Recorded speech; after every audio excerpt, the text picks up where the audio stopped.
Shirt show. All right, let's go. Shirt show! Talking shirt! Shirt show! Talking shirt! Shirt show! Talking shirt! Shirt show! Shirt man! All right, episode 201 of Shirt Show. We're talking with Sammy from Branded Threads in Pennsylvania. Let's go! What up, boo? Hey, what up, boo? I didn't wear that hoodie today. Well, I saw Steven on the Printavo pod. He was wearing a Shirt Show shirt. And so I was like, hey, I've got to represent Campus Ink. Mm-hmm. It was here. He sent it. This is the first time I've worn it. Right. And also, he's due some congratulations for the amount of fucking effort they've been putting in lately with the whole NIL stuff. Yeah, they're killing that March Madness stuff seems to be insane. Yeah. Yeah. So congrats, Steven. Good job. Yeah. Good job, man. Good job. Proud of you. Good job over there. You know what I have? And like, because I'm thinking like Campus Ink and I'm thinking Printavo pod. So I saw this. I still have this thing. And we need to it's a bobblehead Bruce, if you're listening and not watching. But we need a bobblehead Dylan. And I guess Andy too. Yeah, we both, like you and I. Can we do one where it's like we're like, what are they called? Where it's one body, two heads? Yeah, what is that called? I don't know. But I like it. Did you see, speaking of that, I mean, I know you like trash TV and all this stuff. Whatever they're called, the two girls that have the two heads, one body, one of them just got married. Joanne showed me that. So they're Siamese twins, right? They're like fused. Yeah, but it's one body, two heads. Yeah. Mm-hmm. And one of them got married. Yeah, one of them got married. Yeah. Congrats. How the fuck does that work? Mazel tov. It's going to work. It has to work. Look, if you and I were actually fused, let's say, you're going to have to put up with some stuff. Yeah, picture us fused together and then you and Joanne just like doing your thing and I'm like literally just a head on your shoulders being like, this sucks. No, I don't think you'd say it sucks. I think you'd say this is awesome. Yeah, this is great. Yeah, Andy loves to make chili every night and chili makes my body have toots and I don't like it. Yeah, well, it's a natural thing, tooting, so that's okay. You shouldn't be ashamed of it. But by the way, I'm wearing this Campus Ink thing because I don't have a Printavo pod shirt to wear. So what's up with their merch? Like, let's go, guys. I mean, do you know how to, what are you doing here? They don't make merch. They make software. He's, but Steven does. That's true. So I think maybe he should create his own store. Like, it's very hard. I get it. Cause we were pretty terrible at it now. We suck at it too, yeah. But now that we have it, we're like, we can, talk shit on other people. I think it's fair. Yeah, it's all fair. Guess what got dropped off today? Bracelets. Dude, you know everything. You are the all-knowing. Wow. Like or is it that like Joanne and I mean, it's the power of deduction. Like there can only be so many things.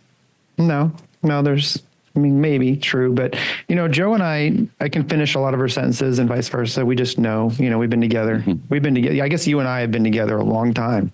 Mm-hmm. That's for sure. Especially if we are Siamese twins or something. But yeah, we got these. Oh, yeah. This is a bag for larger wrists.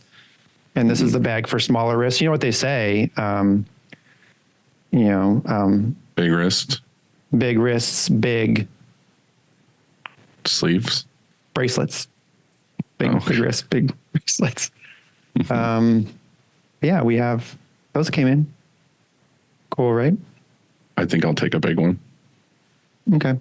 Guess how many times, since you know most things, how many times am I sneezing per day right now because of all these fucking allergies? 4 at a time. I know you sneeze. Every time you sneeze 4 times. Okay. And then how frequently am I sneezing in a 24-hour period? I'm bad at math, so we'll just. I'm gonna say if it's per sneeze is 4, and you sneeze, like 20 times, you're sneezing 80 times a day.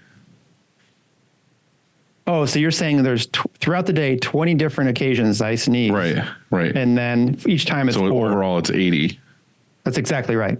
You got it. I knew it. Yeah. See, like you're really good at these quizzes. Again, yeah. Ding, ding, ding, ding, ding, ding. 80 times a day. Do you think that's a lot? I do. I think it's too much. There's a lot of sneezing.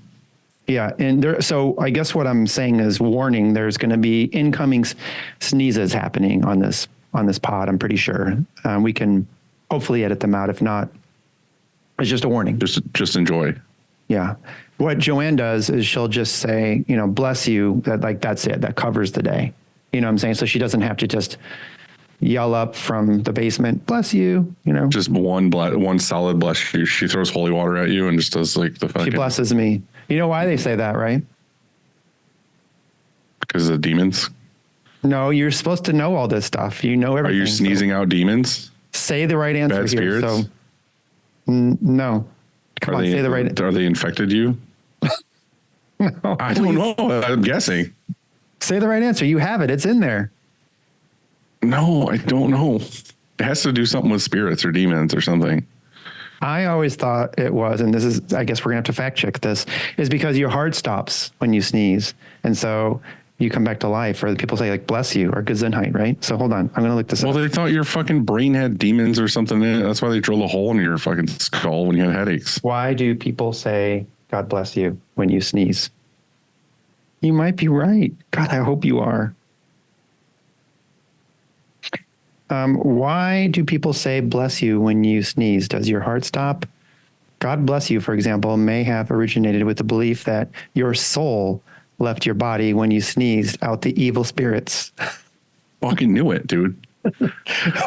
Or that your heart stopped momentarily during a sneeze. You added that part. Can't read that. Get that out of here. It's not real. So the highlighted part, which is usually the most important, says your heart stopped momentarily. It says, or that your heart stopped momentarily during a sneeze, essentially killing you for an instant. So you needed to be blessed. But the first part does say that evil spirits could enter unless a blessing was bestowed upon you. Right. The evil spirits part seems way more plausible than the heart stopping for a second. Well, I'm going with whatever you say, because you're right about so much shit. So I like yours better than mine. Your heart doesn't stop. It's about, look, you're just keeping the evil spirits at bay. You need to keep them out. So yeah. You have so many evil spirits if you have to sneeze 4 times every time. Times 20, so 80. Yeah, 80 spirits a day are inside you. How's that feel? No, that are trying to get inside me. 80. Oh, that's aggressive. I'm saying I don't like it. I mean, whatever. Teach their own. I can't help it. It's just I sneeze. There's flowers outside and shit, making me sneeze. Hey, so check this out. I thought it'd be cool to read a couple of comments from YouTube. So we got Happy Monday, family. That's from the Last Drop Sobriety podcast. You want to do them all from one show? Yeah, just the last episode that was out on Monday, April Fool's Day, which we forgot to do something special for that episode, but oh well. Robris says, Killer Merch, Zach, you're making really cool stuff. Keep it coming. Heavy Ink Printing says, Happy Monday. 1981 Moldo says, oh, I'm the first one here this time, LOL. Congrats, yeah. I laughed out loud too when I saw it when I read that. Somebody asks, when is Sunday Night Live coming back, or have I been completely missing Somebody said that? Jay-Z. Who? Jeff said it. Who's Jeff? From Jeff Tiny who? Fish. Oh, is that who that is? Okay. Yeah. So you want to answer him? I did. I said, hell yeah, brother. No, you didn't. You said we may bring them back soon or take turns. Next, also, he said, same person, Jeff from Tiny Fish said, roulette is not that hard, Andy. Sorry you kept getting yelled at. Yeah, well, I think it's kind of hard. Honestly, I would love for there to be a ton of comments. I'd get in here and I'd just, have a party. Get all over those comments. I would. Yeah, so this is where you take the time in the show and you go and you share what you're doing, what you're putting on press, and you like and subscribe or whatever the fuck you're doing. We want to see you. We want to hear from you. We want to know that people are listening and care, or we will stop doing this. Mm-hmm. Just kidding. I'll stop it, but it would be nice. It makes my heart feel nice. Enough said. Perfectly said. It all starts with the screen, and whether it's new stretches or restretches, Frank and his team do it the best. To find out more, go to graphicscreenfashion.com, FFFFF, Rank.com. or GreatFuckingScreens.com. cleaning screens is no fun, but EasyWay makes it way more funner. Their line of eco-friendly chemicals will make reclaiming screens a whole lot easier. Check them out at easyway.com. EasyWay. It's the easiest way, baby. Graphics is the source for production-ready digital art and remote art staffing. We use them every single day. Learn more at graphexsource.com or contact Nicolucas. Been a while since we've heard that. Yeah, you know what that stands for? I don't know. Some people maybe they don't remember. It's just one body, two heads. That's right. It's one of those. Yeah, go look it up on Instagram. It's freaky. We really do need a Nicolucas bobblehead, two heads on a body, and also an Andy Dillon. Mm-hmm. Choosing the right emulsion for your shop is complicated, and that's why we love Chromaline. Go to chromaline.com to watch Kev's vids or contact him on Instagram at the Emulsion Guru and get the answers you would love to get. Yeah. Mm-hmm. S&S has been our go-to shirt source since day one. They have 8 distribution centers, which allows them to ship to 41 states in one day. That's 24 hours, people. So look, go get yourself an inside or outside rep or both at ssactivewear.com. Tell me about your week, man. Didn't get to, chat it up a little bit. You still good? Things are still busy? You called me twice yesterday. I felt special. Oh, I know. Yeah. Was that the day before? I don't know. All the days. I talk to you most days now. Oh, no. Yeah. You called me twice on Monday and I told you that made me feel good on the inside. And like I felt like I had a friend. Felt like I had a friend on Monday. Good. Yeah. That's good. That's what I wanted to do. You did not call me yesterday, but we did talk and we saw each other's faces on a meetings call about spring break with M&R and stuff. And so you're frozen. Completely frozen. Power still out? Mm-hmm. I'm using the hotspot on my phone currently. That works. Do I look like shit or is it fine? You look great. Oh, okay. Well, then let's do this. I mean, it's dark, but I can see you. I can see you. I can hear you. You sound good. It's so dimly lit. It looks so good. What do we got today, bud? Dylan, today we are talking shop with Sammy Lapcevic. Hagar. Yeah, one of those two. From Branded Threads in Pennsylvania. You know where that is? No idea. I don't either. What's up? How you doing? Sitting in the dark. Yeah, no power. No. Don't you? We were going to say something else besides that. Okay, sure. I wanted to be romantic for you. Mm-hmm.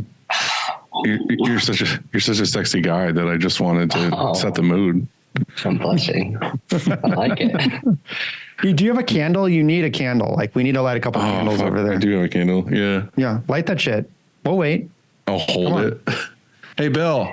So when you get to a restaurant, you're out to dinner on a date, whether it's your girlfriend or your wife or significant other, whoever it is, make sure that you get a candle at that table. Or let's say Joanne and I, a lot of times will go and sit at a bar because let's say the restaurant's full, but they have a couple of chairs at the bar. You go up to the bar and a lot of times there's candles already there. You just slide it on down just like that. Like this? Yeah. Is this what you're going for? Exactly. Oh, I'm just huffing this candle. It's so dense. And you are sure to get a second date when you do that. Hold it a little closer. Yeah, perfect. This doesn't seem sexy. Is this sexy for you?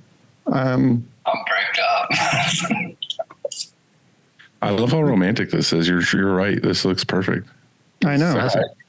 I know. Like, it's a great tip, right? You're welcome. My Thank me fucking later. beard catches on fire. Okay. So Anyway, you experienced the storms, obviously. Then, me? yeah, is that why your power's out? Yeah, it's not really storming. It's just been rainy for 2 days, but today it was like really windy. So I think we just have a lot of trees. So probably a tree fell down on a power line or something. Gotcha. Yeah, it's been terrible here. We were under tornado watch, which is like pretty rare for the Pittsburgh area. But yeah, the rain has been like nonstop for 2 days. Yeah, it's pretty good. Sucks. How's things going there? Good. Otherwise, Super, super busy, which is always good. Too busy. what kind of work are you getting right now? A lot of cheer. So cheer worlds are in like 2 weeks in like, I think it's the weekend of the 20th in Orlando. So I print a lot for that. And That's not at all what I expected you to say. Like that would probably have been bottom of my list of things that you were going to say. Were you a Yeah, cheerleader? Is that how you got connected to this? no. High school friend of mine married this woman, and her best friend owns a gym, and that's how we got connected maybe 3 years ago. And since then, he's now kind of like sort of contracting out to me the work that he gets, and then I print for his gym as well. And yeah, this time of the year is just absolutely crazy for it. Yeah, we We just have did. done some cheer stuff before, and it seems like it's always complicated, or like they want it to be like rhinestones or bright colors or crazy shit. He does the rhinestones himself, so I lucked out there. He presses them on, so I don't have to do any of that. Andy, I interrupted. What were you going to say? Oh, we just started talking at the same time, I think. But we just ran two orders for a cheer organization. Yeah, they're so same thing. Yeah, you're right. I didn't even realize though what it was for, but I just saw them go through the shop. From what I'm not in the cheer world, but just from what I've learned the past 3 years is there's like a weekend before that's, I don't know, I guess like a smaller scale, and then Worlds is the following weekend. So I'll print for both. So like I have hard due dates of the 10th for this stuff, and then hard due dates for 18th for the next stuff. But what's your normal clientele then? I do a lot of sports. I wrestled my entire life, like from kindergarten through college. And I've coached for like 11 years now on top of that. So I do a ton of wrestling and then other sports as well, just because they'll refer me to like their track coach or baseball coach, football, etc. And then a lot of just business to business as well. I forgot you said you were big into wrestling because you were going to come up here and there was like a Cortland coach or something, right? That you had. Yeah. The Cortland coach was my college wrestling coach. Yeah. That's awesome. He moved there 2 years ago. How did you go from all the wrestling stuff to printing? So like, how did all of this start? Yeah. Dylan, he wasn't a professional wrestler like WW, you know. Oh, you weren't like effort. jumping off of shit and like breaking glass. I think he means like, through you know, tables. collegiate or like high school and college and stuff like That doesn't wrestling. count. That's just weird. You know, he, The real wrestling, baby. Well, let's not say real wrestling. Come on. Off the top rope. Exactly. So let's see, where do I start at? I started an internship right after college for Racer X magazine, where I would travel. I'd be home for like 3 days and then travel for 4 days. And I'd go to all the motocross races around the country. And it was just like a marketing and sales position where we would sell magazine subscriptions and clothing. And that was like, as stupid as it sounds in retrospect, that's the first time that I really noticed like all the different like forms of clothing and printing and stuff like that, you know, like water base and all. Like I would be like, oh, that's so weird, I can't feel this on there. I never really like paid attention to it before because my high school actually did offer like screen printing, but I never once took a class in it or anything. So I never even like really had an interest in it. I liked clothes and stuff, but not the actual printing part. And we were just talking about with Dave Gardner on the last episode about how our first jobs influenced who we are now. Mm-hmm. Do you think that opened you up to be able to do like face-to-face and sales and talking to people like way more than you would have? Yeah, well, actually, like Cutco knives, like where they come in your house and try to sell you knives, and you're just pissed off they're there the whole time. I did that the summer before, and I was like #1 in the nation at it. So that's kind of how like the face-to-face started, because I mean that's the hardest. Nobody wants you there, so like you really have to sell them. And then it's like an hour. It's like a rainbow vacuum cleaner salesman. Exactly. So and then like there's I don't want to like air it out too much, but at the end you get like, if they give you 5 referrals, they get 5 entries into this raffle that I don't know if it happens or not, but everybody's excited to win stuff. So then they refer you to 5 people, and then it just keeps going from there. And that's how you get to the next call. And then you just tell them, like the pitch is like, I get paid if I sell or not, but really like you only essentially get paid if you sell. And then they just want to like help you out. You get in there, and then I just smile a lot and talk about the knives. And I'm gonna bring this back to our world for a second, because literally we just had we've kind of had here and there marketing meetings before, but like today was like my first legit like with my shop marketing meeting. Like I had an agenda. It was like 4 pages long. I spent like hours and hours on it, like putting it together, and we sat down and we were talking about like different ways we want to hit marketing and whatever, because we went, 15 years now for the most part without doing outbound. Like we just did inbound sales. Well, I can't say that. The first 5 years was me and Chris, like, there's 3 or 4 of us that even work here. And it was just me and him, like hitting people up on MySpace and hitting people up on Facebook, and then cold emails or whatever. But once we got clientele and it just did that snowball of like word of mouth, we just had inbound for forever until now. And we still have inbound, but like we're at the point where we need to do more and more outbound. And the conversation today was like, we have this whole thing set up with Kevin at Set Sales that hooked us up, and we have Pipe Drive now, or we're going to go in and use it as our CRM and all this other stuff. But we were kind of talking about how the cold calls to a degree, and maybe the door-to-door kind of salesy stuff. Do you feel like that stuff still holds up? Like, do you feel like, I mean, apparently you're a fucking expert at it because you're #1 in the nation, but do you feel like that would work nowadays? If you were like, I want to sell screen printing, would you do the same style with businesses? Like walk in, introduce yourself, sell yourself for the most part? I feel like the door-to-door stuff would kind of be like pushy, and that's what it is. And that's why they use college kids, because like it's not your career and they know that. But it has to work to a degree. Like that's how they have a business. It does. But then you also don't want to be like the pesky guy that won't leave them alone too. And then they don't give you a shot. So that could be the tough part too, because there are options for screen printing and there's not a lot of options for kitchen knives. And that's the way I would look at it. Right. So I think that you're convoluting, if that's the right word, sales and marketing, because I think that what you were describing is sales. You're talking about door-to-door sales, or, hitting people up on Instagram. That's sales. I think that's way more sales. Marketing to me is, something that you do for your brand. So like just show, I guess you could go on Instagram and have a video about your brand, and show what your brand is all about. That's more marketing to me. Sales is like maybe what you're talking about.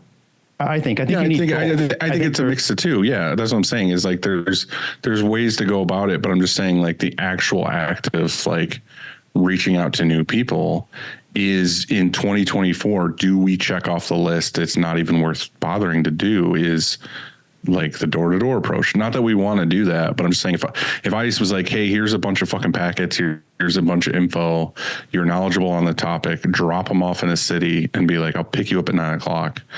Like, would that work? Would that be beneficial to just be like, hit up every business you can walk into, ask them where they get their shit done? We were talking about that a little while ago where we went to fucking breakfast or whatever, where it was like, oh, who does your shirts? Like, just do that on a scale of literally walk the city and go bar to bar, restaurant to restaurant, whatever.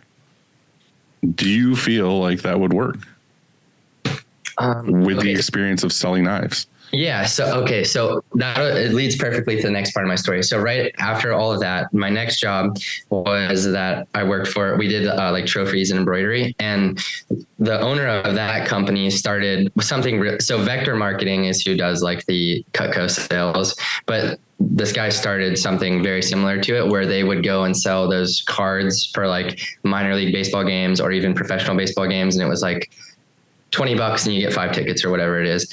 So he created this, built it way up. And I mean, this guy was like a master of sales, like truly. And I got to be under him for like 4 years, and I got to see that approach. And he would explain, like, for instance, in that they didn't care about selling the tickets. It was once you get into the baseball game, you're spending like, and it was years ago. The movie theater. Yeah, it was like $45 or whatever. They don't give a shit about the movie ticket. They want you to buy concessions. Exactly. So that's the approach that they took for that. I mean, you've talked about that in past podcasts too. I think maybe like where you were before. It's just about like getting the contact, and then the upselling is everything from there. That with the one color special. Yeah. And I think if you did door to door as that, I think it would absolutely go well. And then you're just going to upsell from there. Mm-hmm. I think the answer, here's the answer to your question. How often when people walk in your shop or call you or email you, like cold call Upstate merch to sell you something, do you say no?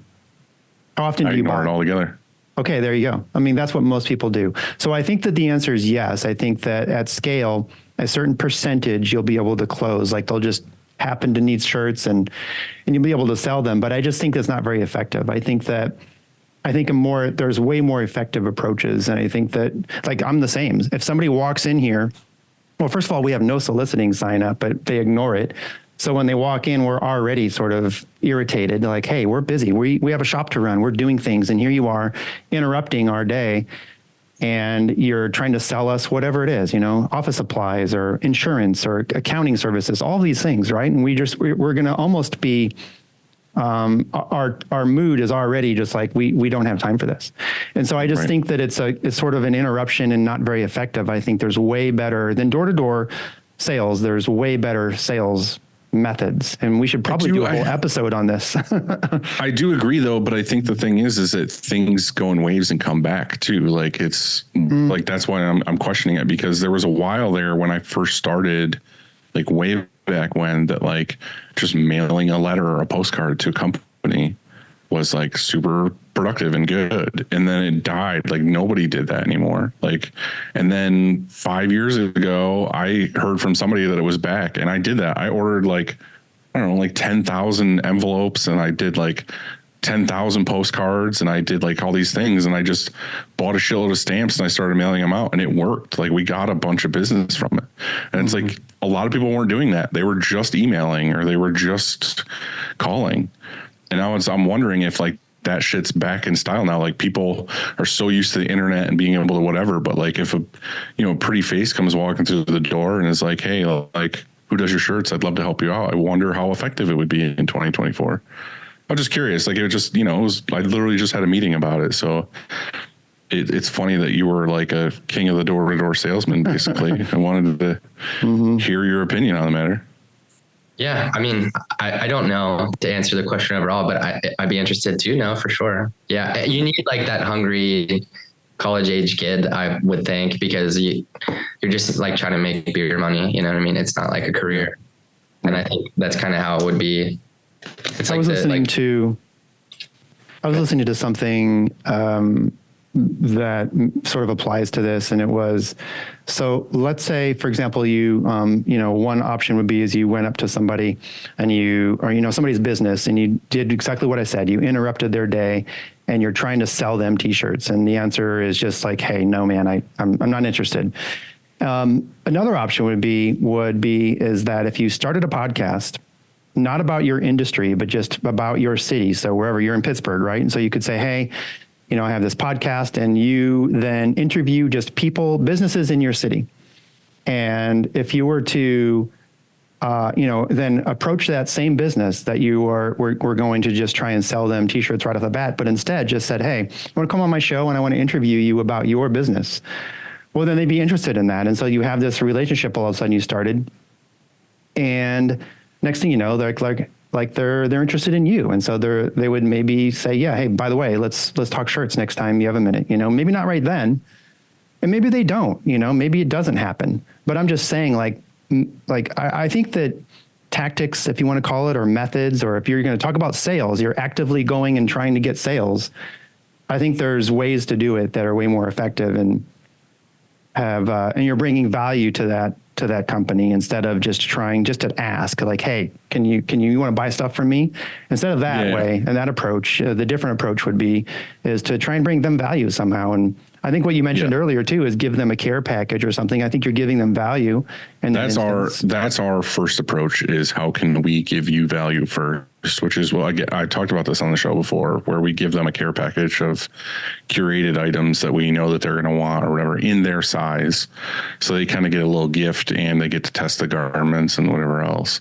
And then it's kind of like, well, we gave you something, like, give us a little something. Give us a little something. But I don't know. We just went through a whole thing and I'm excited to see how this goes, but I don't know, there's a lot of ways to skin a cat. So I just want to know what's good. I mean, you're, a cheerleader now and you're in the cheer business. So, that's one way to go about it.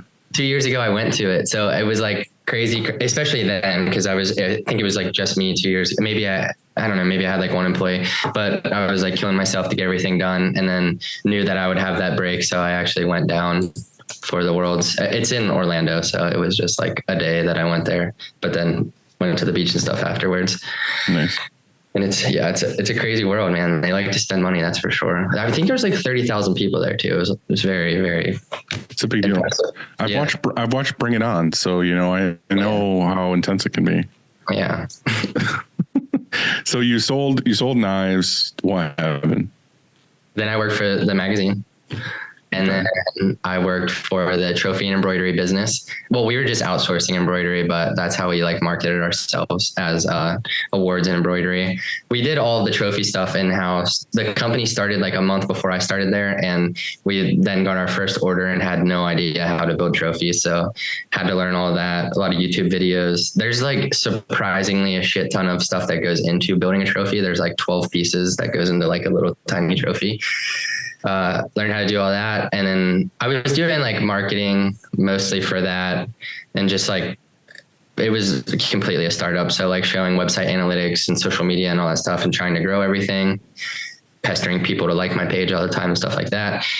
And then they wanted to bring in screen printing. Well, I had the idea to bring screen printing in, but we didn't have the space and they weren't interested in investing the money for it. So we were outsourcing it to a local company. And then I went to a Ryanette class. This is before Made Lab, maybe 2018 or so, 2017, went to a Ryanette class at Printed Threads, and then came back. I had 10 grand in my name, spent 8 grand of it on screen printing equipment and just. So you left that company and were like, fuck it, I want to do screen printing, and then just dove in? No, I stayed at the company, but maybe for a year more. I stayed at the company and learned how to screen print. And then I was offering them my service and they didn't love that idea. They were like, well, we should pay you hourly. But I'm like, I put up the money for it. That doesn't make sense. Right. This is my thing. Yeah. And then, the relationship just didn't work out. I mean, really no animosity, COVID and stuff happened. And then I just started, I'd already opened my business, but then went full time with it in 2019 or 20, whenever COVID was. I guess 2020 is when it hit here. Yeah. So you seem to have a lot of experience with the whole sales thing from the 2 jobs before, and then the trophy thing. Did you bring a lot of that to the table when you started Branded Threads, or were you do you wanted to reinvent yourself a little bit, or do things differently, or did you just, because it seems like a lot of this stuff was face to face. It was. Now you're trying to do a lot of stuff with social, I'm guessing. Yeah, for sure. And the thing is, I had a 4-year crash course on how to run a business without using my own money. So there was not a better experience. I mean, at the end of it, I was managing the company, and it literally was, you know, I was making every decision from ordering to employees and everything like that. And it didn't affect like my paycheck at the end of the day. So, I mean, I can't say it any other way. I really just got like a free crash course on how to run a business. And then from that, I knew a lot of lessons of even like not doing pressure sales on like what worked and what didn't. And then since then, really, it's just been like word of mouth and social. Yeah, I push a lot of social. I don't put like marketing dollars into, I don't disagree. And I like the idea of a care package. It's just not something I do yet, but I spend money like on my videographer, and then we put the content out, and it seemingly does pretty good for starting out doing it. Do you have like planned out content for that kind of thing? And is it like actually paying off, or are you just seeing more people paying attention to your page, which are in turn turning into orders? The second one. Yeah. More people paying attention and like, just learning about the company, seeing my face. And then like some stuff we do, obviously like industry specific, like we did like trendy type of stuff, and then bring it to the screen printing world.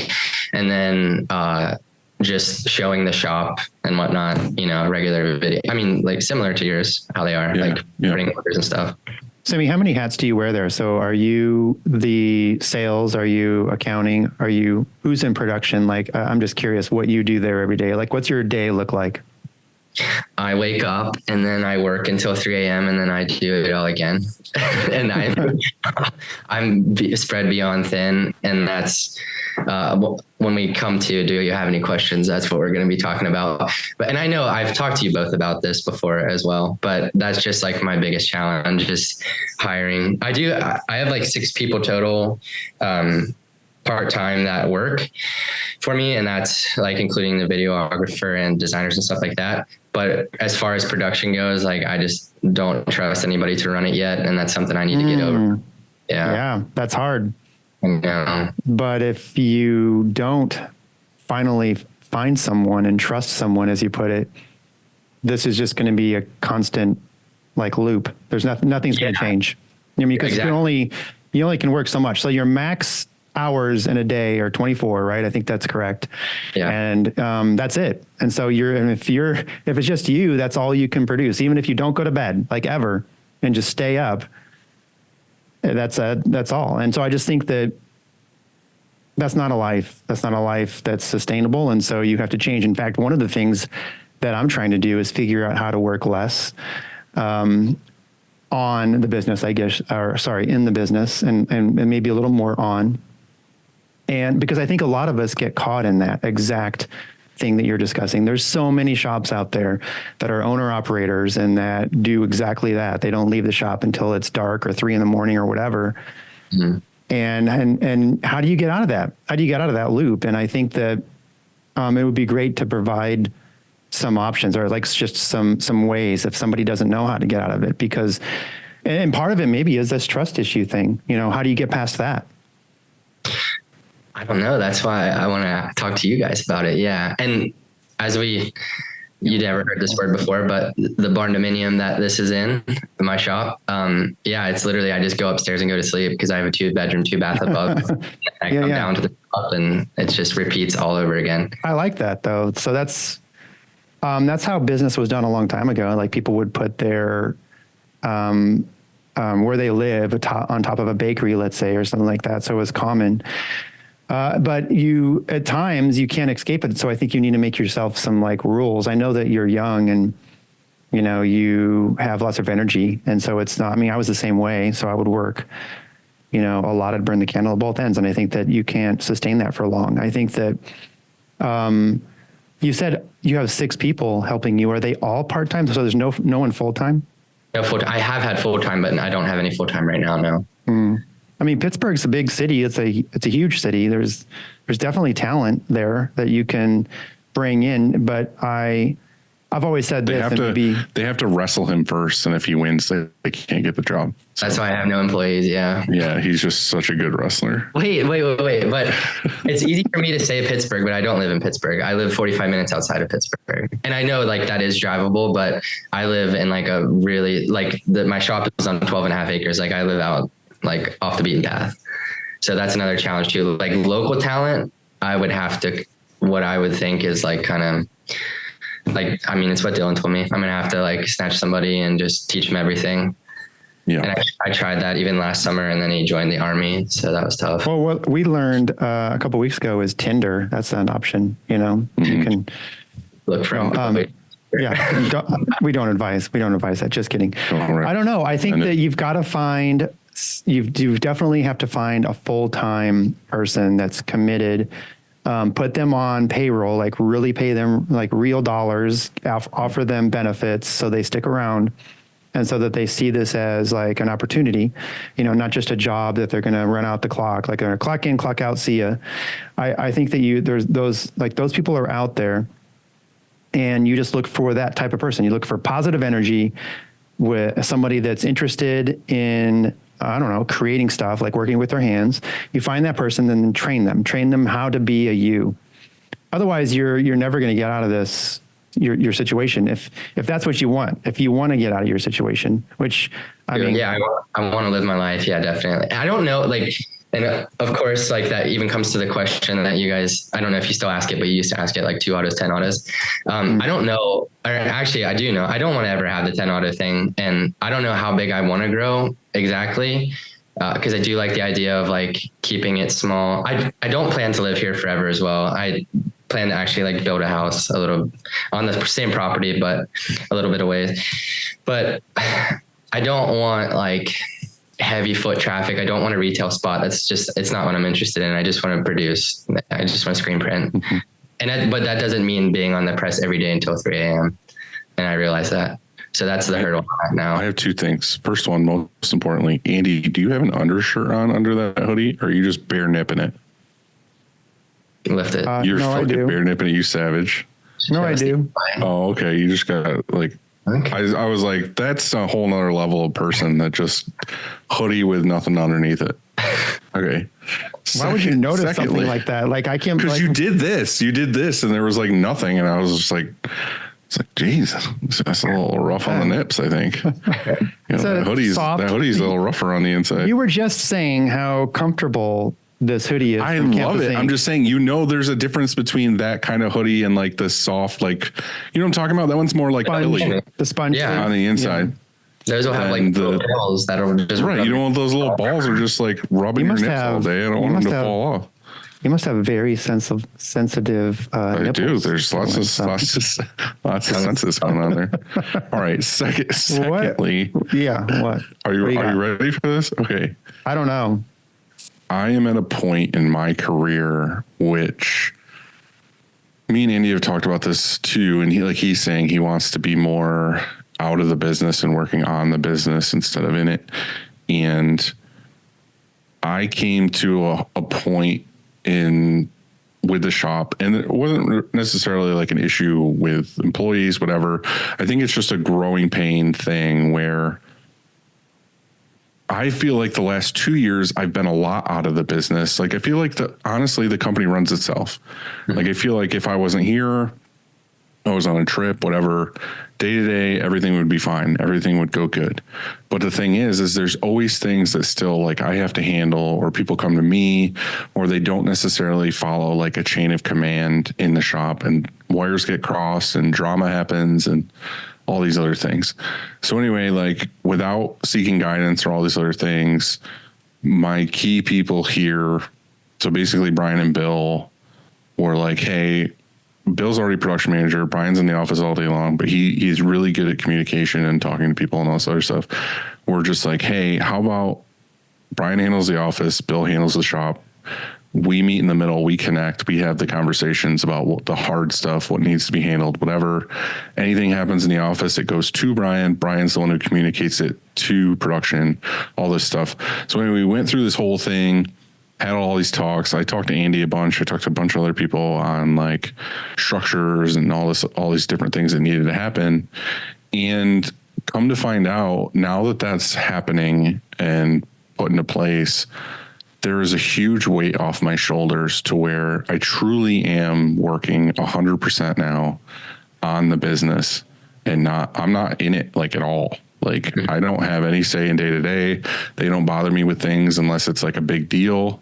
But then also I just recently started reading, well, I say reading, but listening to Traction. Have you, either of you done that book yet? Andy, you did No, Traction? I haven't. No, I didn't do the book, but I know exactly what you're talking about. Yeah. So I started Traction, and just to say the fucking narrator for that on Audible is so terrible. It's not like the content's good, but it's just like, it's so hard to listen to. So anyway, he basically explains in the first, I don't know, hour, the exact situation I'm in right now, where like you need to put these people in place to get to the next level. So apparently I'm at like an actual like business point where the company hits a ceiling of you need to do the next thing, which is I need to focus on big picture projects and or what I'm really, really good at and keep my finger out of the fan, so to speak. So, and the funny thing is that all happened. I started reading Traction and that popped up and I was like, holy shit, this is super relevant to me.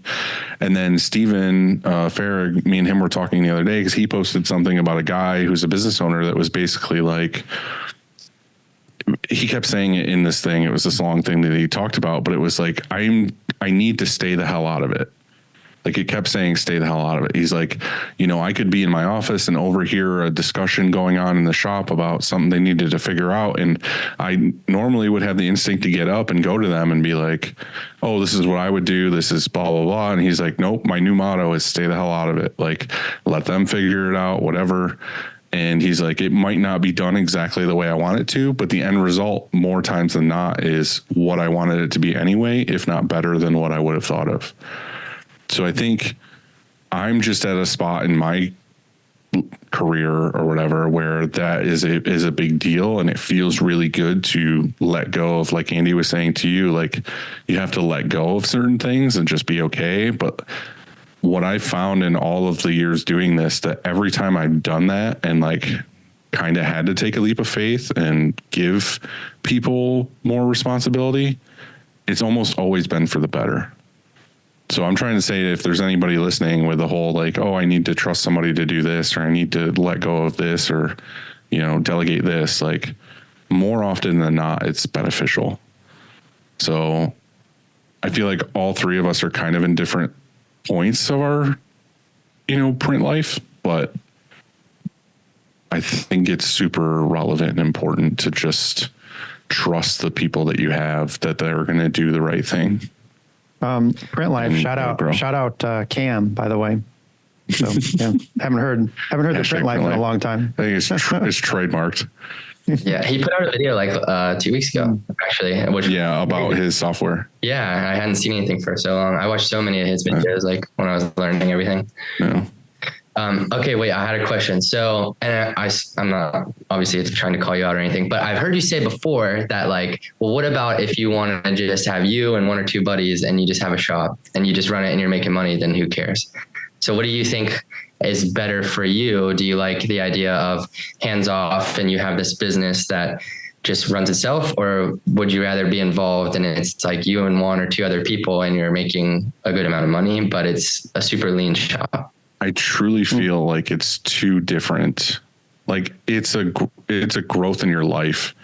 It's like when you're, how do I say this? It's like when you're in it, you feel like you ever want to change it. It's like when you're in your 20s and you're like, oh, I could party forever. I just want to hang out with my bros and do this thing. Yeah. And then the next step of life happens where like you buy a house or you have kids and you're like, fuck, why would I ever want to go out every night and feel like shit the next day and all this other stuff? And then your life view changes, and then the next thing happens. It's like I did that evolution of like it was just me and a couple of buddies and it was amazing, and then it was just me and a couple of buddies who turned into, now we have people under us that we hired, and it is, you know, still cool, our culture's awesome, everything's great, and then it turns into, okay, we have more people, more responsibilities, and we keep getting hit with curveballs with like HR or just like people being people and whatever. And then it gets to the point where it was like 2 years ago where it was like, okay, like we need to seriously put like pen to paper and have like written rules and written, like, this is how we do things. Cause there's too many little things falling through the cracks all the time. So then you look at things and you're like, fuck, we're like not just a bunch of rad dudes printing shirts and listening to loud music. Like we're a legit, like we have rules and regulations and point systems for tardiness and like all this, you know what I mean? It turns into something else. And you're like, I never wanted to become this, but like the truth of it is it's super necessary. Right. And then now I'm at a point too, where it's like, that all worked and we weeded out all these like, you know, toxins and toxic people and all this other stuff where I'm like, okay, if I want this company to grow more than it is now, not necessarily like more presses, more people, whatever, but just be a more rock solid, like great company in general, like I need to focus on the things that have with all the experience that I've gotten over the last 17 years or whatever.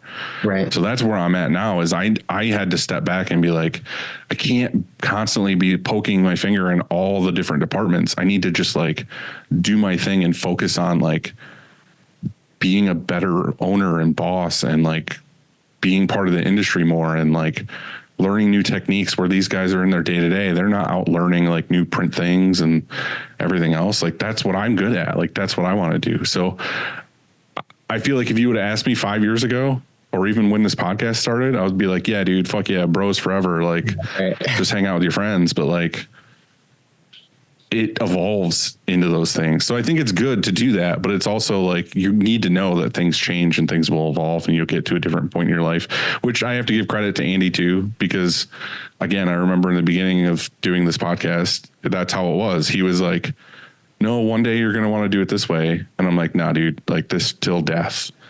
And then now I'm like more in camp Andy of, oh yeah, there is going to be a point where I'm like, what am I really doing and what's really important and what's this and this. And it's like, not that I'm like giving anything up. It's just, do you do Camp Rad for forever or do you turn it into something where the people who work here need like health and dental? And like when you're thinking about being a punk rock shop printing t-shirts, you're not thinking about fucking babies and healthcare and like 401ks and like, oh, what do I want to do when I'm 50? Right. Now you have to think about all those things. And it's like, well, you have to have some shit written down in rules and regulations or whatever, if that's what you're going to do, because it's real money, real people, real lives at stake. Right. It's not just us fucking living in our cars, like printing shirts and playing video games till 2 a.m. every night. Yeah. And that it all definitely makes sense to me. And I think that the problem that I have with it too is I have to keep like throttling myself because I like go to these industry events and stuff and I become like friends and peers with guys like your guys' shop size, but like I'm like I just started auto printing like a year and a half ago, and then like people will be like, how many full-time employees do you have or stuff like that, and I'm like, dude, I just started with this shit. Like, don't fall for the dick measuring contest. Yes, right. That's okay. You put in the exact words of what I was looking for. Yes, is like I'm trying not to fall into that trap as much. Just like at all. My land is paid for, my building's paid for, all of my equipment in here is paid for. Like I do want to get an employee and I don't want to work, 40,000 hours a day, but also it's like. Andy told us there's only 24 he thinks. I just checked and it was 40,000. Okay. And Pittsburgh, the time zone's a little different. Yeah, those are a few more. Right. Right. Yeah, due to the gravitational rotation of the earth, that's a little more like 40,000 hours. 40,000. Yeah. Yeah. I kind of fell into that a little bit too. And this is a whole nother story and everything, but I was having a talk with a social media guy a little while ago, and he was saying that too. He's like, if you go on social media for Instagram for other print shops, 95% of them fall into the thing where they're making content for other screen printers. He's like, they're not making videos and content for their customers. It's just a dick measuring contest of like, this is how beautiful my shop is. This is us printing the shirt. When we're not putting out content that's kind of not lame, but like is focused towards the customer of like, these are garments you should choose. This is what this ink style is or whatever. We just end up making more and more shit that's just like, oh, this would look cool to Andy. But like, I'm not selling shirts to Andy. I'm selling shirts to other people. So I think some of that can be effective. I think some of the marketing that you're doing are some of the posts that are showing off your shop, and you're maybe trying to flex, or I don't know what you're saying, maybe trying to like, show your shop to other printers and get some feedback or engagement from other printers, I think also will impress or whatever, get engagement from potential customers. I just think that you're right. Oh, I agree, but I'm just saying there's more and more that should turn into like customer focused content. I agree. I think it can serve both, but you have to remember what your goal is. And if you're doing marketing to try and attract new customers, well, then remember that goal, and so provide, in my opinion, you can provide three things with your content. And you can provide some education, inspiration, or entertainment, or all three at the same time. But do something there with your marketing, and to try and attract potential customers. I don't know. This is a conundrum, I think, because there's nothing wrong with, and in fact, there's a lot right with staying small.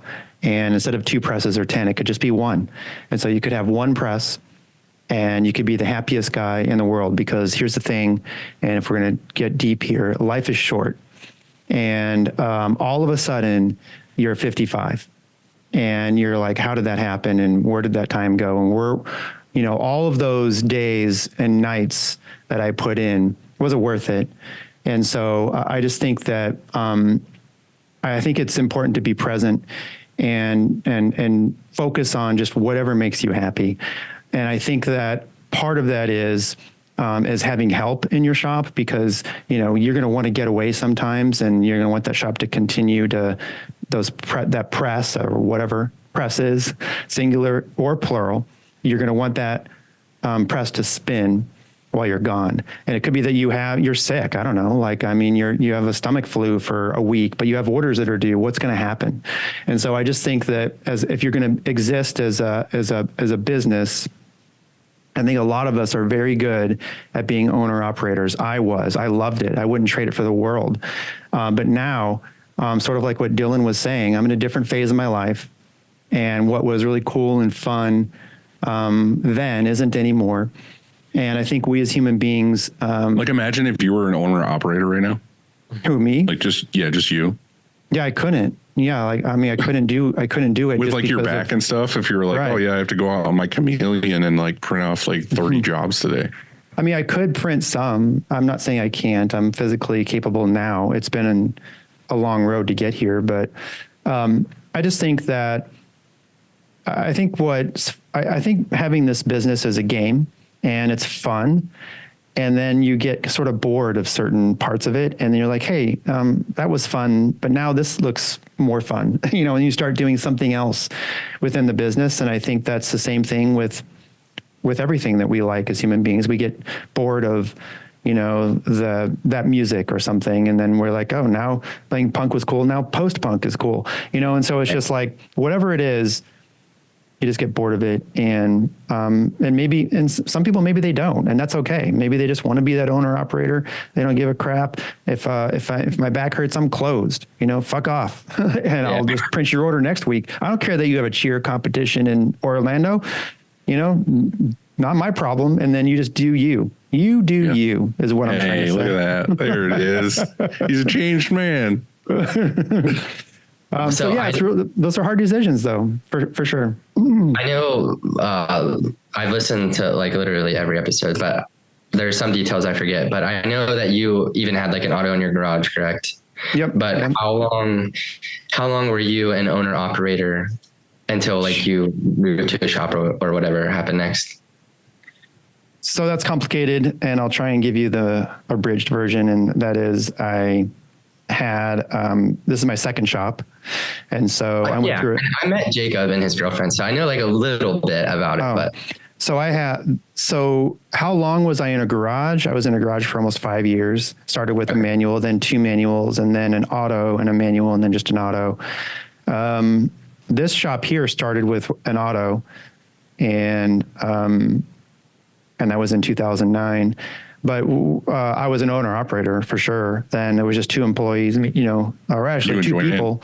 Yeah, me and Joe. And so then we grew into what we are now. And some of that was by design, and some of it was sort of like what Dylan was describing. It just happens, you're like, oh crap, next thing you know, you're like, there's pain points and you're like, how do I fix that? I'm growing, and this is fun. It was fun to me still to be doing that. And not only that, it was paying my bills at home. I had a mortgage, and I needed to buy food, that sort of stuff. And so it was both things. It was fun, and it was paying for, I was making a living. But I think that I realized at some point, though, that I was spending all of my time here. I didn't really have a life outside of here, which at the time I was fine with, but then I wasn't. All of a sudden I woke up and I'm like, hey, I don't want to do that anymore. And so like, how do I fix this? Which is kind of what happened to me with like the divorce and stuff. It's just like, I had to reevaluate my life at that point. Like my life was fucking flips upside down. And I was like, what is actually important to me? Which is kind of what led me to where I am now. A couple of years, like all these things like COVID and divorce and fucking now and everything. It's like, what do I really want to do with myself? Which is what I realized, like, okay, I really want to focus on this thing that I'm really good at and get the fuck out of the day to day of like hiring and firing and making decisions on if shirts should be fixed or this and whatever. It's like, I needed to realize, what do I actually want to do? And now what I really want to do is I want to take a day off a week and go hike, and I want to fucking be here and work on this cool new marketing plan. And then I want to go meet up at some coffee shop where I want to get their business or something, and travel to do shirt show things and whatever. Like, that's what I want to do. So my advice to you is just do exactly what you're doing right now, and like, don't rush it. Don't get a ton of debt. Just fucking keep making content, doing stuff with M&R, trying new things, meeting people. And again, like the other side of that too, you were kind of talking about meeting other shops and whatever, like doing shirt show and doing like stuff with M&R and Gildan and all these other things. They don't necessarily bring money to my shop or anything. They don't like make me whatever. At all. I lose money at all. Like if anything, it costs money to like go do all these things and travel and whatever. But you meet so many amazing people and connections and doors opening to any problem I could ever think of or have at the shop or in life. I have 100 people I can call that have my back or have a solution or can help me out of any situation. Like even just our text group of whatever it is, 10, 12 people. It's like any print question I had, I could text and have an instant answer and be like, oh, this is how we did it. Or this is a connection, or talk to this guy. He's my fucking banker or whatever. You know what I mean? Like it's worth it to do that stuff, but you do need to make sure that you're not taking away from your focus on your business to just do that shit. Right. Because I've done that to a degree too, where I focused too much on the traveling and doing all these things. And then I realized like, I haven't actually done anything for my business in like 6 months. Okay. Guys. Oh, let's go. All Do right. you have a question that you might want to ask Screen Print GPT? When do I hire my first full-time employee? No. Yeah, we can do that. We can try it. I don't know if the screen printing wizard is going to have an answer for that, but while that's going on, so Dylan, I know that like recently we just discussed it, and your friend came along with you on the ride. So Andy, when you were just with JoJo, like then you had to find actual talent, like just from your area, and it wasn't like a friend or something like that. Was not a friend. No. I don't recall ever hiring. No, I have. I've hired 2 friends, and it was both a mistake. I shouldn't have done that. I did that. So that's when I moved into the shop. Yeah, I hired like one of my best friends. We're good now, but it was a huge mistake, and I would never do that again. Well, it has an answer. It has a long answer. I think my quick answer to your thing though is because I definitely have the friends.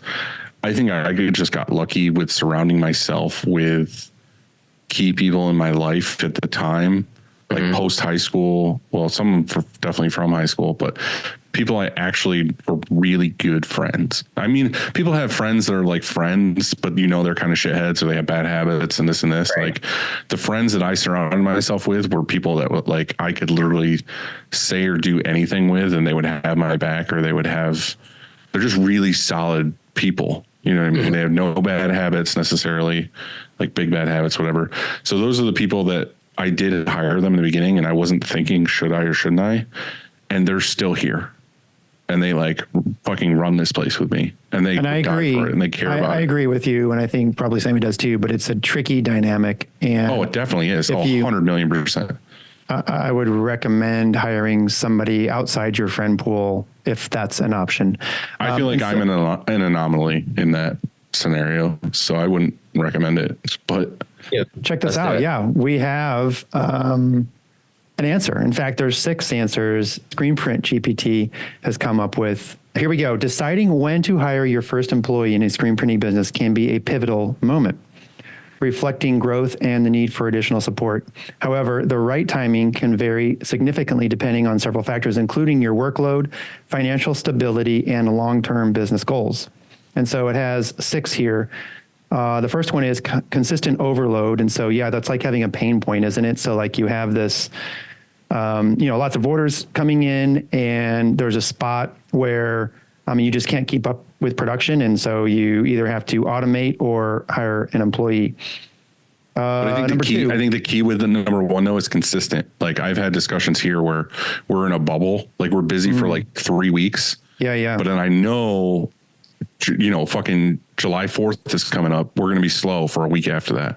Right. And everyone here is like freaking out. I'm like, I promise you in like a week, it's going to slow down. We don't need to hire that extra person. And then that's exactly what happens. It slows down and we're back to being good again. So I would make sure that it's something that's like a month or 2 of just constant, holy fuck, we can't do this. Sammy, listen to this part. And this is after the consistent overload. It says, if you're consistently working long hours and still can't keep up with demand, it's a clear sign you need help. I need help.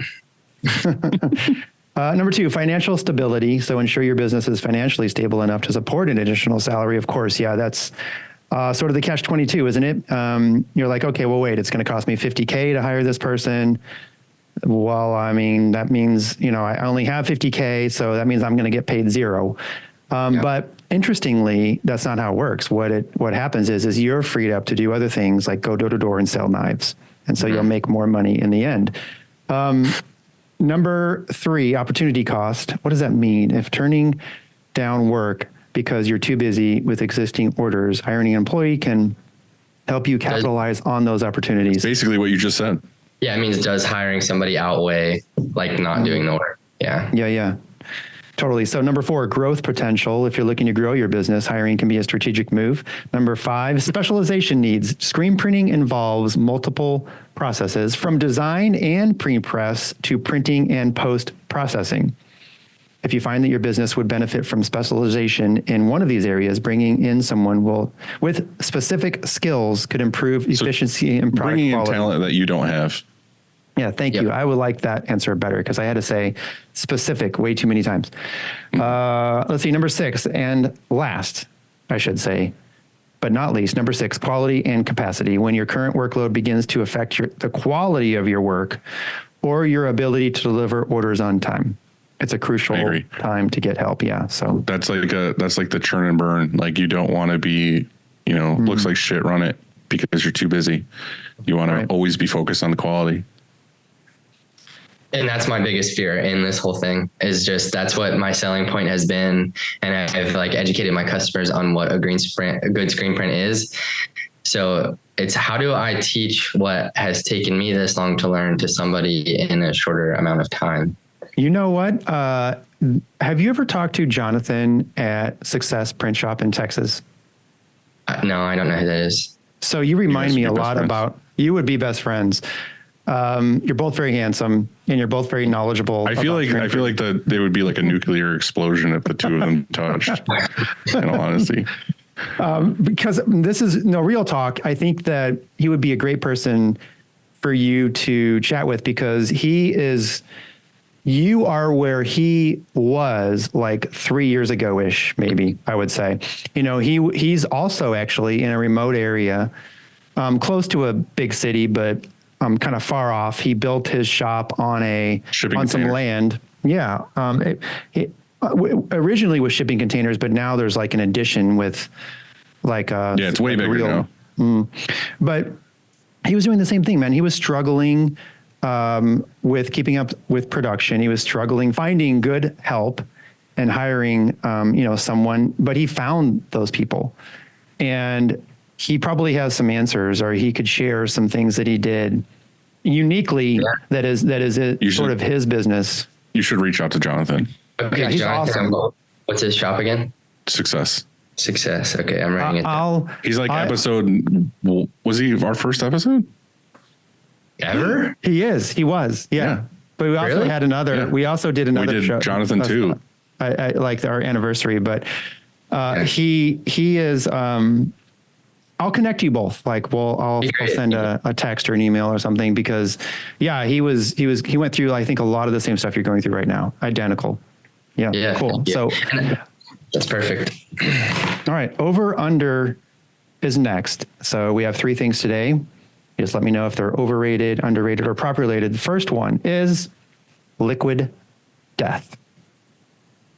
Oh, that's such a tough one. Okay. I love sparkling water because this is a crazy fact about me. I'm allergic to caffeine.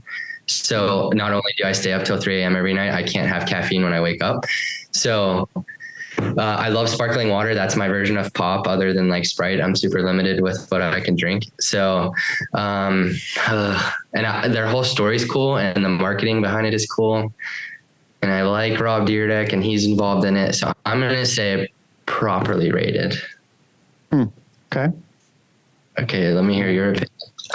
This is tough for me because there's 2 sides to it, and I feel like I really hope it doesn't go one way, and which is funny. But I love that it was basically like it's a marketing genius thing. It's basically a fuck you to like normal marketing ways of doing like soda and all these other things. It basically started when I don't know if you remember or whatever, but when Warped Tour, Monster would have Monster energy drinks, but they would also be sponsoring all these people playing on stage. Well, the people playing on stage wanted fucking water. It was hot as hell. So Monster would have Monster cans, but in the can would just be water. Right. So that they had water to drink or whatever, but they still wanted to show off Monster. Well, he saw that and was like, oh, it's just water in a can. And then he made Liquid Death, which was basically just water in a can and so on. I love the marketing. I love the idea. Love the whole way they do like commercials and stuff. They're all like crazy and all these other things. What I don't like about it is it's turning into like the Kyle and Chad market. Sorry, Chad. I love you. Just And the sorry, name. Kyle. Kyle, whatever. Monster Energy, like that is the Monster brand, is the Chad and Kyle brand. Yeah, and I'm just saying I feel like it's turning into that, which is like I don't like necessarily. But Christina got me hooked on it, is the Armless Palmer, which is because I love iced tea, and they don't really have like an unsweet tea, but I do like Arnold Palmer's, and they have an Arnold Palmer that is like perfect, where it's not super strong. It's like very good. So that's like my favorite go-to like can drink right now. Like I look for it all over. I buy it by the case. I keep it in the fridge here. So I do like it. I think it's underrated for people who don't know about it, but I think it's overrated in the sense of I really hope it doesn't turn into Monster Energy drink. So it's properly rated. Like people punching holes and fucking sheetrock and shit. And the like death of plastic thing's pretty cool too. Like I do love that. Say. Yeah. That's my favorite part of it. I'm going with underrated just because, it gets rid of single-use plastics in that sense. Yeah, it's aluminum, and so you still have to consider that, and it needs to be recycled, but it's much more recyclable. I mentioned, I was talking to Trinity, my son's girlfriend. They were over last night, and so they helped me choose this one. But she said she likes having it because sometimes if she doesn't feel like drinking, like if people are partying at the lake or whatever, she grabs a Liquid Death and nobody really thinks twice. Right. That's smart. Yeah. It's not like it's a bottle of water And they're like, "Oh, why are you drinking water?" And give her shit. You know, she could just have this liquid death, and they almost think it's like a alcoholic beverage. I got hooked on those because all through high school and all these party phases of my life, like I don't drink.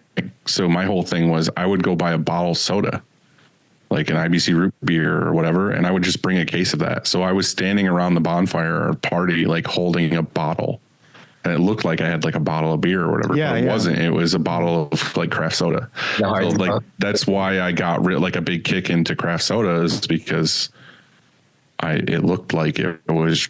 I didn't necessarily want to look like I was drinking, but it wasn't like, oh, Dylan's over there fucking sipping on his water bottle. Like, yeah. And then you just never fucking hear the end of it. It's so annoying. Right. It's always like, oh, you don't drink. Why? Like, you know, yeah, fuck you. It's like, nah, dude. Have you been to, or have you ever gotten just water in a cardboard carton, like a milk carton? You know what I'm saying? Like I hate that. You don't like the taste or something? This is weird, but like I get like the chills. I get like the heebies when paper touches my mouth. Okay. So that's like paper straws, or just like someone like chews on like crumpled up like printer paper or whatever. Like it literally gives me chills. Like that's weird. Can't do it. That's weird. That's weird. Okay. So the milk carton. Next. No. We have Guitar Hero. Love it. Underrated. Yeah, underrated for sure. I think that's how Post Malone started his music career, and he's like one of the biggest artists ever. I have 5 copies of Guitar Hero and a guitar right behind my laptop. It's right there on my couch. Yeah, it's definitely underrated. I mean, literally, like I think he learned how to play guitar from Guitar Hero. I've heard that in an interview. I think it's amazing. We tried to hook it up. We haven't hooked up our Wii to upstairs ever. And the Wii I bought in like 2008 or something. And so it has like the audio video cable. It doesn't have HDMI. And so it wouldn't hook up to our upstairs TV. We were trying to play it last night. And we're like, we tried everything. And so it works on like some downstairs TV we have, but we wanted to play upstairs. Anyway, so we get a converter.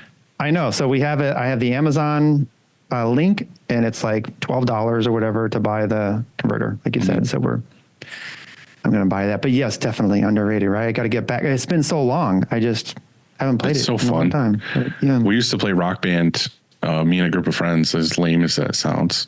It was so much fun. Like I played the drums and they played the guitars. No, I played that too. Like I played that on Saturday nights at like my friends where people were coming over, and you grab some Liquid Deaths and you just fucking. I got a Rock Band kit as a wedding present. That's sick. Do they make it for like PS5 or I don't think they do, right? Like any of the I don't think they make it anymore. Yeah, they should. I feel like it'd be, it's one of those things I can tell you from experience. It's one of those things where if you go to buy it on eBay, it's stupid expensive. Yeah, that makes sense. Right. Yeah. All right. Last we have broccoli. Oh, underrated. I love it. Absolutely love it. It makes me bloated though, which kind of pisses me off, but I love it. I'm not as hyped about it as Sammy is, but it's pretty good. You need to get more hyped. Here's why. I Googled this, and I thought everyone should know if they didn't already. I just like them because they look like little trees. Yeah, it's pretty sick. Broccoli's anti-inflammatory, antioxidant, and fiber-rich properties support heart health. It can help lower cholesterol, maintain proper blood pressure, fight cancer, and promote cardiovascular health. Come on. That's all in one little like tree looking thing. Dude, playing a Liquid Death. Fucking, I'm good. You're going to see those commercials in like 10 years be like, did you fall for the eating broccoli trick 10 years ago? You're due for a settlement of blah, blah, blah, blah. Because it has mercury and you're poisoning and you're going to die. A little bit of like Lowry's salt on it. Oh, it's so good. Wait, I have a crazy story. So Valentine's Day, like 2 or 3 years ago, I had, this isn't broccoli, but I got green beans. I was going to say, you went from broccoli to crazy story. And I was like, I can't wait to see how crazy this story is. Well, it is. I'm kind of building and it's green beans, not even broccoli. Yeah. It's green beans. It's green beans. And on the plate, I thought it was like, cause there was steak and green beans. And I was like, oh, my girlfriend was like, oh, it's, she had mushrooms. I thought it was a mushroom. And I'm like, why'd you put a mushroom? And I put it back on her plate. It was a fucking frog head in the green beans. And I like reached out to Aldi. That's where it was from. And I was like, what the hell? And they sent me like a pre, like dry ice and stuff and like a pre-packaged thing. And I had to send it back for them to test it and whatnot to see if it was like salmonella. And then they gave me a $50 check and a $5 gift card. Frog head in your green beans? Frog head. Yeah. So when they like are farming it, it can happen obviously. And then it's like, it's farm, like whatever that's called, like fresh frozen or whatever, like field to frozen. And yeah. Oh yeah. Was it crazy? This is a side story, and I don't know how true it is or whatever, but we have a Frito-Lay next to us, like, I don't know, a couple miles down the road or whatever.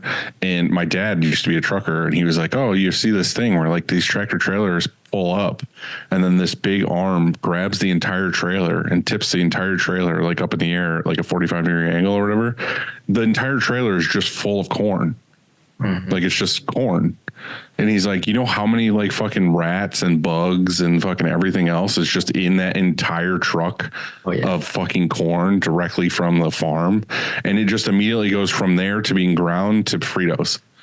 Yeah. You're just eating like the black specks you're eating in Fritos are fucking like rat particles. And something tells me there's a filter there somehow, but anyway, maybe not. I think though it's probably good for you. I think that we should all consume a little bugs and stuff like that. A little protein.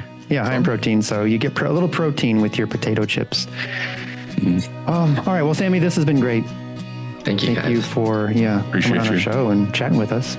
I love seeing your face at trade shows. I love what you're doing. It's reciprocated. I'm always excited to see you guys, and thank you for always answering my crazy questions, big or small. I appreciate it a lot. Always. If you ever need anything, let me know. I'm around. Absolutely. I will make my way up. I promise. Okay. You're not far, but not that far. Yeah. Just far enough. Why? That's the thing. I don't want to drive. It's too far to drive. All right, man. Have fun. Enjoy your day. I'll see you in 2 weeks. All right. 2 weeks.